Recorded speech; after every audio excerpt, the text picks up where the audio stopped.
Hello दोस्तों, मैं साक्षी गुप्ता। आज आप लोगों को अपनी लाइफ का एक बहुत ही इम्पॉर्टेंट एक्सपीरियंस बताने वाली हूँ जो कि एजुकेशन से रिलेटेड है। Education is the most important part in our life. Okay, so ये चीज़ हमको कब से बताई जाती है? बचपन से ही बताई जाती है कि एजुकेशन अगर नहीं करोगे तो फिर किसी चीज़ का कोई मतलब नहीं है। इवन एजुकेशन को इतनी प्रायोरिटी दी जाती है, इतनी प्रायोरिटी दी जाती है कि कई बार हमारे लंच पीरियड में भी हमको एक्स्ट्रा क्लासेस दिलवाई जाती थी। हमको कहा जाता था कि लंच तुम ले दे के कैसे भी 10 मिनट में करो और बाकी के टाइम में हमारी एक्स्ट्रा क्लास लगेगी। तो आप अगर देखा जाए तो आप अपने लाइफ के एक्सपीरियंस में अगर पीछे मुड़कर देखें तो आप ये फील किए होंगे कि हमारी इंडिया में एजुकेशन को कितनी इंपॉर्टेंस दी जाती है, चाहे वो पेरेंट्स की तरफ से हो, चाहे वो आपके टीचर्स की तरफ से हो, चाहे आसपास के समाज की तरफ से हो, चाहे कहीं से भी हो। एजुकेशन को कितनी इंपॉर्टेंस दी जाती है और जिस चीज़ को इतनी इंपॉर्टेंस दी जाती है उस चीज़ को हमारा इंडियन एजुकेशन सिस्टम, हमारी इंडियन गवर्नमेंट कितनी सीरियसली लेती है इस इम्पोर्टेंस को, ये आज हम समझेंगे। और ये चीज़ मैं आपको अपनी ज़िंदगी के तजुर्बे के थ्रू, अपने ज़िंदगी के एक्सपीरियंस के थ्रू बताने की कोशिश करूँगी। मैं इसलिए ये चीज़ कह रही हूँ क्योंकि ज़िंदगी में डेफिनेटली मुझे 100 साल 150 साल जीने का मन है, लेकिन एक एवरेज लाइफ के हिसाब से अगर देखा जाए तो 60 साल की उम्र होती है इंडिया में। और उस हिसाब से अगर देखा जाए तो आपका, मैं 30 के अप्रॉक्स अब बस 2 साल बाद पहुंचने वाली हूँ। तो यू कैन से कि मैं बोल सकती हूँ कि मेरी ज़िंदगी का एक अच्छा खासा तजुर्बा या एक्सपीरियंस रहा है एजुकेशन को लेकर। ठीक है, तो आप मेरे को कोई छोटी बच्ची, नन्ही मुन्नी बच्ची नहीं बोल सकते हैं। I am 27 year old and according to that I think I should share some important knowledge to the latest, that अभी जो एकदम लेटेस्ट में अभी जो यंगस्टर्स आ रहे हैं स्कूल से, उन लोगों के लिए मुझे डेफिनेटली कुछ कहना चाहिए। और इवन स्कूल स्टूडेंट्स के लिए भी ये काफ़ी बेनिफिशियल वीडियो होगा। इवन पेरेंट्स भी देख रहे हैं तो उनके लिए भी ये वीडियो काफ़ी बेनिफिशियल होगा। तो आप लोग ध्यान से सुनिएगा। कुछ पर्टिकुलर इंपॉर्टेंट चीज़ें आज मैं शेयर करूंगी which is very important in your life also. And अगर आप उस चीज़ों को फॉलो करेंगे तो वो कहते हैं ना कि एक अपनी ज़िंदगी से सबक लेने से ज़्यादा बेहतर होता है कि दूसरों की ज़िंदगी से आप सबक ले लो। और मेरा शायद इतना जल्दी जल्दी जो डिफरेंसेस आए मेरी लाइफ में, वो शायद इसीलिए आए क्योंकि मैं दूसरों की ज़िंदगी से सीख रही थी। तो आप भी इसी तरह दूसरों की ज़िंदगी से सीख कर अपनी ज़िंदगी को काफ़ी जल्दी जल्दी एक डेवलपमेंट स्टेट में ला सकते हो। तो चलिए शुरू करते हैं। आपको पता है गाइस, मेरी लाइफ में कौन सी ऐसी चीज़ है जिसने मुझे इज्जत से जीने की इजाज़त दी है, वो भी बिना किसी के सपोर्ट के? वो है शिक्षा, एजुकेशन। आप लोग सोच रहे होंगे कि मैं स्कूल या कॉलेज एजुकेशन की बात कर रही हूँ। शिक्षा और एजुकेशन जो मैंने बोला अभी, उसके हिसाब से आपको लग रहा है शायद मैं स्कूल या कॉलेज की एजुकेशन की बात कर रही हूँ। But the real thing is that कि I am not talking about school studies और college studies. I am talking about my life's education, my life's experiences. School की, कॉलेज की पढ़ाई ने तो बल्कि मुझे बहुत इरिटेट किया है, सच बोल रही हूँ। और मेरा कभी भी स्कूल या कॉलेज की सो कॉल्ड ट्रेडिशनल स्टडीज में कभी मन ही नहीं लगा। I am literally telling you honestly, मेरा कभी मन, मैं ले दे के पास होती थी और इवन अभी भी मेरी यही स्थिति है। लेकिन हाँ, मैं हमेशा से एक ऐसी लड़की थी जिसके अंदर क्यूरियोसिटी बहुत रहती थी। ठीक है, और इंपॉर्टेंट चीज़ों को लेकर ना, फालतू की बकवास चीज़ों को लेकर मैं क्यूरियोसिटी नहीं रखती थी।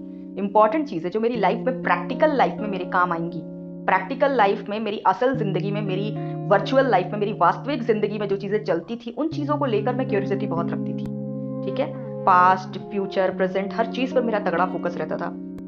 ठीक है, और हर सवाल का जवाब मुझे चाहिए ही रहता था। और मैं चाहे उसे किसी बुक्स के थ्रू ढूंढूं या किसी बातों में ढूंढूं, किसी की बातों में ढूंढूं, कोई बात कर रहा है तो उसको ध्यान से सुनते हुए ढूंढूं, या फिर टीवी के थ्रू, मतलब मैं उसको ढूंढने की कोशिश करती थी, कोई वेब सीरीज, सीरियल, मूवी, या फिर मोबाइल के थ्रू। उस टाइम तो मोबाइल नहीं था बचपन में, लेकिन आगे जब मोबाइल आया तो मोबाइल के थ्रू भी मैं ढूंढ पाती थी। और थोड़ा बड़ा गूगल वगैरह अगर मिल जाता था उस टाइम पर कंप्यूटर में चलाने को, तो उसके थ्रू भी मैं सर्च करती थी और अल्टीमेटली मैं उसके आंसर सर्च करके दम लेती थी। और अगर कभी भी ऐसा होता था कि कहीं पर भी आंसर नहीं मिल रहा है तो मैं सॉलिट्यूड प्रैक्टिस करती थी, एकांत जिसको बोलते हैं। और उस एकांत में जाकर अपने माइंड को रिलैक्स स्टेट में लाकर मैं खुद से आंसर्स पता करने की कोशिश करती थी कि व्हाट इट कैन बी, मतलब what is the answer of that particular thing. और एक सेल्फ अंदर पे एक अंडरस्टैंडिंग पर्सन होता है ना, एक सेल्फ लेवल पर, जो कि आपको रिस्पॉन्स कर रहा होता है, मैं उससे एक रिस्पॉन्सेस मांगने की कोशिश करती थी। And I think this is the real education, where हमारा दिमाग जहाँ पर हर समय क्यूरियोसिटी वाले जोन में रहता है ना, that is the real education. कभी भी आपको ऐसा ना लगे कि बस अब तो मैं, मतलब बहुत बड़ा तोपचंद हो गया हूँ। ठीक है, मतलब एक आपके अंदर हर समय मरते दम तक क्यूरियोसिटी रहनी चाहिए। ये जो क्यूरियोसिटी है ना, जानने की, हर चीज़ को जानने की इच्छा, ये जो है, ये असल मायने में रियल एजुकेशन होता है। ठीक है, कि आप रियली में एक एजुकेटेड पर्सन हो। ठीक है, एक ट्रू सेंस में आप एक कहा जाए कि एक ह्यूमन बींग हो, एक अच्छे खासे सेंसिबल ह्यूमन बींग हो। I think Indian education system is a worst joke on which we can only cry और इरिटेट। ठीक है, एक बहुत ही घटिया मजाक है जिस पर आप सिर्फ रो सकते हो या इरिटेट हो सकते हो। I think if you really wanted to be educated then you have to take the responsibility of your practical knowledge of important things about your life, right. मतलब एक practical knowledge important things of the life, मतलब life को लेकर जो भी important things होती है उनको लेकर अगर आपके अंदर प्रैक्टिकल नॉलेजेस है ना, और वो एक्सपीरियंसेस के थ्रू ही आते हैं, ठीक है, तो वो एक असल मायने में वो बंदा एक ट्रूली एजुकेटेड पर्सन कहलाएगा। और इंडियन एजुकेशन सिस्टम एक जोक की तरह हो गया है यार, ऐसा लगता है मजाक किया जाता है हमारे साथ पढ़ाई के नाम पे स्कूल्स में, और पता नहीं क्या, और जिसपे हम सिर्फ रो सकते हैं जिस जोक पे, और इरिटेट हो सकते हैं। तो मतलब मैं क्या ही बोलूँ, I don't have any words, but I will say only कि in India we don't have a skill based education, right. Skill based education नहीं है हमारे इंडिया में, ठीक है। इवन यहाँ पर ना इस एजुकेशन सिस्टम में सोचना तक नहीं सिखाया जाता है बच्चों को सिर्फ एक पर्टिकुलर चीज दे दी जाती है, भैया तेरे को किसी भी तरीके से, चाहे रट्टा मार चाहे अच्छे से समझ कर ही सही, तू इसको लर्न करके आ। बाकी वो सिलेबस में जो कंटेंट दिया हुआ है वो कंटेंट आपकी लाइफ में कितना आएगा, किस लाइफ से एसोसिएटेड है, किसी को कोई मतलब नहीं है। मतलब ये मैथ्स के कुछ ऐसे चैप्टर्स होते थे जो मेरे को लगता था मेरे लाइफ में काम कहाँ आएंगे भाई, अल्टीमेटली कहाँ काम आएंगे ये। और आई वॉज लाइक पता नहीं मैं क्यों सॉल्व कर रही हूँ, बस मैं कर रही हूँ। और मैं सच बता रही हूँ, मैं आज की डेट में एक पूरी तरह इंडिपेंडेंट लड़की हूँ, एंड मुझे सिवाय कैलकुलेशन के और कोई भी चीज़ काम नहीं है। रियली बता रही हूँ, कोई भी चीज़ काम नहीं आई। सो अल्टीमेटली ना आई विल से कि इंडियन एजुकेशन सिस्टम का जो सिलेबस है वो रद्दी है, रद्दी। और ये ICSE बोर्ड वाले और ये पता नहीं कौन कौन से लोग नई नई बुक्स लाकर NCERT के अलावा जो बुक्स ले आते हैं, ये लोग और भी पता नहीं क्या क्या गेमबाजी करते हैं पैसा कमाने के नाम पर, और सिर्फ बेवकूफ़ बनाया जा रहा है, सिर्फ बेवकूफ़। आप किसी भी देश की सबसे बड़ी जड़ होती है यार एजुकेशन, आप उसी के साथ खिलवाड़ कर रहे हो, उसी के साथ पॉलिटिक्स। और किसी को कुछ समझ, अगर ये चीज़ पर अपने बात बोल दी, इंडियन एजुकेशन सिस्टम पर कुछ भी बोल दिया, तो लोग तलवार लेके दौड़ जाते हैं कि भैया तू है कौन, ठीक है। तो क्या बोलोगे, अब कुछ नहीं कर सकते, ठीक है। तो इस पर्टिकुलर चीज़ को लेकर मैंने बहुत सफ़र किया अपनी लाइफ में, बहुत ज़्यादा।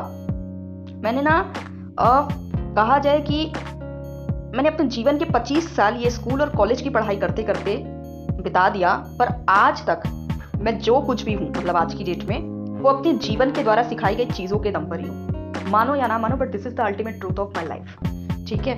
इवन मुझे 6 साल से ज़्यादा हो चुके हैं टीचिंग प्रोफेशन में, एंड मैंने ना बच्चों को ना लिटरली बहुत ही ज़्यादा मेंटली और इमोशनली टॉर्चर होते हुए देखा है। मैंने ना कभी भी उन बच्चों को मतलब खुद अपने बेसिस पे जितना मैं कर सकती थी, मैंने उनको कभी भी अनसपोर्टिव फील नहीं कराया। मैंने हमेशा उन बच्चों को अपनी कैपेसिटी बेसिस पे जितना सपोर्ट करते बना, और एक बेसिक लेवल ऑफ, एक ट्रू लेवल ऑफ एजुकेशन जो होती है वो मैंने दिया। जो बेस्ट उसमें चैप्टर्स होते थे, मैं उन्हीं चैप्टर्स के लिए ज़्यादा टाइम देती थी बच्चों को, बाकी चैप्टर को ले दे के किसी तरह कंप्लीट करके, और बच्चों को काम भर का बोलती थी कि बेटा पढ़ लेना, मैं इससे कम से कम क्वेश्चन के, मतलब कम से कम आंसर्स दूंगी, मतलब क्वेश्चन दूंगी एग्जाम में। इस तरह से मैं जितना मेरी कैपेसिटी या पावर में रहता था उतना मैं उस चीज़ को बैलेंस करने की कोशिश करती थी। और इंडियन एजुकेशन सिस्टम को एक कहा जाए एक practical level of education system जो है, जो वाकई में इंडिया के लोगों को चाहिए, उस हिसाब से टर्न आउट करने की कोशिश करती थी जितने मेरी पावर थी उस बेसिस पे। मैं स्कूल्स में काम की हूँ तो वहाँ पर मैं अपने बेसिस पे जितना कर पाती थी मैं करती थी। बच्चों को, मतलब मेरे बच्चे मेरे को बहुत मिस करते हैं। मैं 6 साल से काम कर रही हूँ और अलग अलग स्कूल्स में मैंने काम किया है, और शायद स्कूल्स इतने चेंज इसीलिए हुए हैं क्योंकि मैं सेल्फ डेवलपमेंट के उस पर थी, और साथ ही साथ सोशल डेवलपमेंट में भी लगी हुई थी, जिसके कारण लोगों को चिढ़ हो जाती थी। और मुझे आके ऑफिस में या स्टाफ मीटिंग में मुझे डांटा जाता था, बेइज्जत किया जाता था, मेरे को धमकी दी जाती थी कि आपको काम से निकाल देंगे, आप चुपचाप बस अपना काम करो जो बताया जा रहा है, दैट्स इट, ज़्यादा एक्स्ट्रा बुद्धि नहीं लगाना बिल्कुल यहाँ पर। तो ये सारी चीज़ें करके लोग मेरे को इरिटेट किए हैं, ठीक है। जब मैं बच्चों को एग्जैक्टली एकदम जैसा फॉरेन कंट्रीज़ वगैरह में practical based studies, skill based studies को मैं जैसी फोकस करती थी, मैं उनको कहती थी कि बेटा फोकस करो, लेकिन 20% फोकस करो इस मेन सिलेबस में, बाकी चीज़ें जो हैं वो बिल्कुल उसको टारगेट पर रखो। 80% स्टडीज़ जो है, जो वाकई में कहा जाए ट्रूली एजुकेटेड आपको बनाएगी, उस चीज़ पर फोकस करो। तो मैं चीज़ों को थोड़ा कंट्रोल करने की कोशिश कर रही थी अपने पावर बेसिस पे, लेकिन कुछ लोगों को बहुत ज़्यादा आग लग रही थी, और उस कारण मेरा जॉब से या तो मैं इरिटेट होकर छोड़ देती थी, और या तो वो लोग मुझे निकाल देते थे। और इस तरह से मैंने बहुत सारे स्कूल्स चेंज किए, लेकिन हाँ, मैंने जितने स्टूडेंट्स को डील किया है वो सारे के सारे स्टूडेंट्स मुझे याद करते हैं, मुझे कार्ड्स बना के दिए हैं और मुझे बहुत मिस करते हैं। और अपनी ज़िंदगी में वो इस चीज़ को फील ज़रूर करेंगे। तो एज अ टीचर हमारी रिस्पॉन्सिबिलिटी होती है कि जितनी भी हमको अपॉर्चुनिटी मिले उतना ही सही हम अपने बच्चों की मदद करें, ना कि एक कहा जाए कि एक पारंपरिक एजुकेशन सिस्टम आ रहा है उसके एक पपेट बन के रह जाएं। ठीक है, तो कहते हैं गुरु का बहुत बड़ा रोल होता है किसी भी देश के विकास के लिए, और मैं अपने आधार पर जितना कर पा रही हूँ मैं करती हूँ। सो ओवरऑल इसके जरिए मैं बस यही कहना चाहूँगी कि आप वेल एजुकेटेड हो या नहीं, ये आपकी डिग्री नहीं बल्कि आपकी लाइफस्टाइल बताएगी। ठीक है, ये आपकी जो कहा जाए लाइफस्टाइल है कि आप किस तरह से जीते हो, आप कितने डिसिप्लिन्ड हो, ये बताएगी। आपकी पर्सनैलिटी बताएगी, आपका कैरेक्टर बताएगा, आपकी फाइनेंशियल स्टेबिलिटी बताएगी, आपकी फिजिकल मेंटल हेल्थ बताएगी कि आप वाकई में एक वेल एजुकेटेड पर्सन हो या नहीं। आपकी डिग्री आपको नहीं बताएगी बल्कि आपकी लाइफस्टाइल, आपकी पर्सनैलिटी, आपका कैरेक्टर, आपकी फाइनेंशियल स्टेबिलिटी, आपकी फिजिकल मेंटल हेल्थ, ये आपको एग्जैक्टली रिस्पॉन्स करेगी इस चीज़ के लिए कि are you really a truly educated person और अ वेल एजुकेटेड पर्सन।